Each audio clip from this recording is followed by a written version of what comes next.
The live TV, सच सबसे आगे। नमस्कार, मैं हर्षिता सिंह और आप देख रहे हैं the live TV. Madhya Pradesh की राजधानी भोपाल में एक दिन में 1.5 लाख लोगों को टीका लगाने का रिकॉर्ड बनाने के दावों की जो पोल है शिवराज सरकार की, वो अब खुलनी शुरू हो चुकी है और शिवराज राज में एक बार फिर सवालों के घेरे में आ गए हैं शिवराज। ये रिकॉर्ड कितना सही हो और कितना सच्चा है, इससे जुड़ी खबर आज हम आपको बताने जा रहे हैं। शिवराज सरकार में टीका रिकॉर्ड बड़े ही अनोखे तरीके से बनाया गया है, जिसमें मुर्दों को भी टीका लगाया गया है, जिसकी मौत आज से 3-4 साल पहले हो चुकी थी। और इसके बाद जो 18 साल वाले वैक्सीन के लिए इधर उधर भटक रहे हैं, उन्हें टीका से वंचित करके इस रिकॉर्ड में 13 साल के बच्चे को वैक्सीन लग चुका है, जिसकी उम्र 56 साल यहाँ पर दिखाई गई है। तो ये सब पर्दे के पीछे की सच्चाई है। मध्य प्रदेश में टीका रिकॉर्ड जिस तरीके से बनाया गया है, उसकी सच्चाई। भोपाल में 13 साल के बच्चे का भी वैक्सीनेशन कर दिया गया है, वो भी कागजों पर, और उस बच्चे के पिता के मोबाइल पर बाकायदा इसका मैसेज भी आया है कि उनके बच्चे को टीका लग चुका है। और सबसे ज्यादा चौंकाने वाला मामला तो ये था कि जिस व्यक्ति की मौत आज से 3 साल पहले हो चुकी है, आप देखिए कि प्रशासन ने उसका भी वैक्सीनेशन कर दिया है। वहीं एक महिला को बिना टीका लगवाए ही वैक्सीन लगने का मैसेज मिल गया है और उस महिला को मिले प्रमाण पत्र में जो सर्टिफिकेट थे, उसमें पेंशन की उसके दस्तावेज का भी जिक्र किया गया है, जबकि उन्हें पेंशन मिलता ही नहीं है। तो वैक्सीन रिकॉर्ड बनाने के चक्कर में, लोगों से वाहवाही लूटने के चक्कर में मध्य प्रदेश में ऐसे किस तरीके से फर्जी वैक्सीनेशन किए गए हैं, वो आप देखिए। देश भर में शुरू हुए मुफ्त वैक्सीनेशन के पहले ही दिन मध्य प्रदेश में रिकॉर्ड वैक्सीनेशन की सच्चाई जो है वो अब धीरे धीरे सामने आने लगी है। ये तो 2-3 लोगों के केसेस हमने अभी आपको बताए, लेकिन इसके अलावा अभी बहुत सारे लोग हैं वहां प्रदेश में, जहां तमाम ऐसे लोगों को वैक्सीन लगने के जो मैसेजेस हैं वो एक के बाद एक मिलते जा रहे हैं, जिन्होंने अभी तक कोई डोज लिया ही नहीं है। और उसी में से एक ये 13 साल का बच्चा निकला, जो कि अभी वैक्सीनेशन के लिए एलिजिबल भी नहीं है। डोज देने का दावा किया जा रहा है उसको। आप बताइए,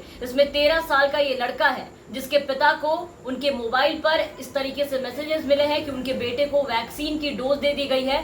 तो उन्होंने इसके बारे में बताया है कि कोविन ऐप से जब वो सर्टिफिकेट डाउनलोड करने गए तो उन्हें पता चला कि रजिस्ट्रेशन के लिए पेंशन दस्तावेज का इस्तेमाल किया गया है और उनके जो बेटे हैं उस बेटे की उम्र 56 साल वहां पर दिखाई गई है। इसके अलावा मुबिन बानो नाम की एक महिला के मोबाइल पर उनके पति के नाम से वैक्सीनेशन का एसएमएस आया है कि उन्हें कोविशील्ड वैक्सीन जो है उनके पति को लगा दी गई है। जबकि हैरान करने वाली बात यह है कि उनका इंतकाल आज से 3 साल पहले हो चुका है, तभी से उनका मोबाइल बानो के पास है, उनकी पत्नी इसको इस्तेमाल करती हैं। वैक्सीन लगने का एसएमएस आने पर पहले तो वो चौंक गई, लेकिन फिर उन्हें लगा कि हो सकता है किसी ने शरारत की हो, उनके साथ इस तरीके से मजाक किया हो। लेकिन ये किसी की शरारत नहीं, बल्कि शिवराज सरकार की, उनके प्रशासन की, उनके पूरे सिस्टम की एक बड़ी लापरवाही थी।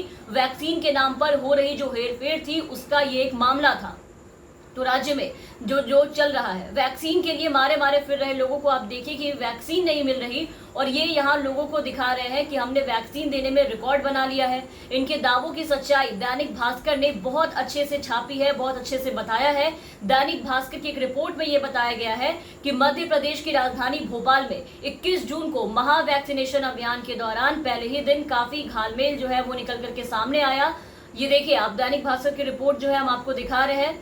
इस रिपोर्ट में यह बताया गया है कि 555 आधार पर 2-2 और 90 पर 3-3 लोगों को वैक्सीन लगाने का दावा किया गया है। एक ही आधार पर 2-2, 3-3 लोगों को वैक्सीन लगे हैं। इसके अलावा एक कैंप में एक ही आधार नंबर पर 16 लोगों को वैक्सीन दी गई है। इनमें से 3 लोग झारखंड के हैं, महाराष्ट्र के हैं और सतना के हैं। और खास बात यह है कि ये लोग आज तक कभी भी भोपाल अपने राज्य से यहाँ आए ही नहीं, लेकिन राजधानी के रिकॉर्ड में इन्हें वैक्सीन लगा दी गई है।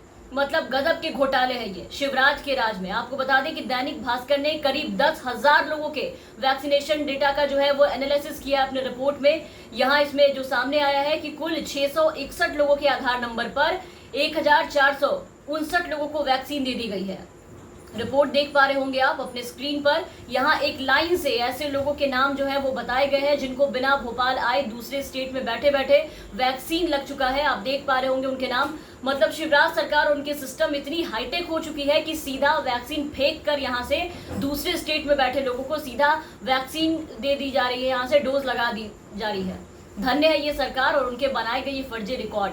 अभी ये मध्य प्रदेश यानी बीजेपी शासित राज्य में हो रहा है, तो आप सोचिए कि कैसे सबके सब चुप है और कोई सवाल नहीं उठा रहा, इनके पास बोलने के लिए कोई वर्ड्स नहीं है, अपने पे सवाल उठाएंगे भी तो कैसे। इनको तो इस पे जवाब देना चाहिए लोगों को, जिनको ये बेवकूफ बनाते फिर रहे थे और इस तरीके की रिकॉर्ड दिखा रहे थे कि हमने रिकॉर्ड बनाया है, लेकिन वो काम भी इनसे हो नहीं रहा। लोग सवाल कर रहे हैं तो जवाब देते नहीं बन रहा, एक भी मंत्री इसके ऊपर जवाब नहीं दे रहे। लेकिन सोचिए कि अगर यही चीज राजस्थान, महाराष्ट्र या बंगाल में हुआ होता जो गैर बीजेपी शासित राज्य है, तो इनके सवाल कैसे होते, तब कैसे उन मुख्यमंत्रियों के माथे पे चढ़ के उनसे ये जवाब मांगते। लेकिन अभी सबके सब आप देखिए कि मुंह छुपाए बैठे हैं।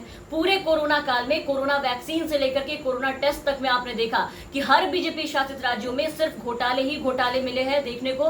कुंभ में टेस्ट के नाम पर करोड़ों का घोटाला हुआ, यूपी में घोटाला हुआ, बिहार में वही हाल, मध्य प्रदेश में वही हाल।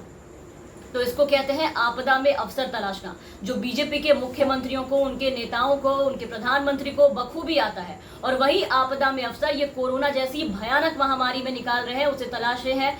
आप देखिए कि कैसे घोटाले पे घोटाले कर रहे हैं। खैर, मध्य प्रदेश में उस घोटाले के कच्चे चिट्ठे सामने आने के बाद शिवराज सरकार की खूब आलोचना हो रही है और एक दिन में लोगों को दिखाए गए इनके करोड़ों का रिकॉर्ड अब लोगों की नजर में एक मजाक बनकर के रह गया है। तमाम अपडेट्स और तमाम खबरों के लिए आप बने रहे द लाइव टीवी के साथ। चैनल पे नए हैं तो चैनल को सब्सक्राइब कर दें, साथ ही बेल आइकन दबा दें ताकि हम आपको खबरों से अपडेट रख सके। और अगर आप हमारे ये वीडियो हमारे फेसबुक पेज के जरिए देख रहे होंगे तो हमारे फेसबुक पेज को फॉलो कर लें। धन्यवाद। द लाइव टीवी, सच सबसे आगे।